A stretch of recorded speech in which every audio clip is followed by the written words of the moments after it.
पातळीचा जातीची धर्माची पंथाची नाही आहे भाऊ। आम्ही धर्माच्या दंगली पाहिल्या असून हिंदू मुसलमानाच्या दंगली पाहिल्या असून पण आता खऱ्या अर्थानं दंगल सुरू करायची आहे शेतकरी आणि सरकारच्या विरोधात। शेतकरी एका इकडे आणि सरकार एका इकडे। या सरकारच्या मुळे 3.5 लाख शेतकऱ्याची आत्महत्या झाल्या। 3.5 लाख लोक माझा शेतकरी मरण पावला आणि त्या माझ्या ज्या शेतकऱ्याचा बदला म्हणून आम्ही पाहिजे सीएम टू पीएम अशा प्रकारची यात्रा काढतो आहे। आपल्या सर्वांना सहभागी व्हायचं आहे। धर्माचा कट्टरवाद आम्ही पाहिला, आता शेतकऱ्याचा कट्टरवाद निर्माण केल्याशिवाय राहणार नाही। गर्व से कहो हम हिंदू है असं म्हणणारे लोक, गर्व से कहो हम मुसलमान है असं म्हणणारे लोक आता आम्हाला म्हणावं लागल गर्व से हम किसान है इस देश की शान है अशा म्हणणाऱ्या लोकांची जरूरत आहे। गावागावात माझा शेतकरी जागृत पेटून उरला पाहिजे।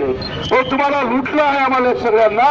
आज द्राक्षाचे भाव 10 रुपये किलो, कांदा 4 रुपये किलोनं विकावं लागतं, ही सरकारची देण आहे। माझ्या शेतकऱ्याचे कुठलेही कष्ट कमी नाही आहे, कुठले कष्ट कुठल्याही बेमानीनं आम्ही पीक पिकवत नाहीये, सगळे इमानदारीचं आहे। आणि म्हणून आम्ही बेमानीचं घ्यायचं नाही पण इमानदारीचं घेतल्याशिवाय राहणार नाही। म्हणून अशा प्रकारचा आवाज देत आपण सगळ्यांनी 21 तारखेला मोदीच्या गावला यावं। आम्ही 2500 किलोमीटरची यात्रा करून भर उन्हात तापून आजचा हा 11वा दिवस करतो आहे। तुम्ही इथून 4 पावलं आमच्या मोदीच्या गावाला यावं। 1000 शेतकरी रक्तदान देऊन एक जीवनदानाची यातना आम्ही मोदीजींना करणार आहोत। आपल्या सर्वांचं पुन्हा मी स्वागत करतो, आभार मानतो।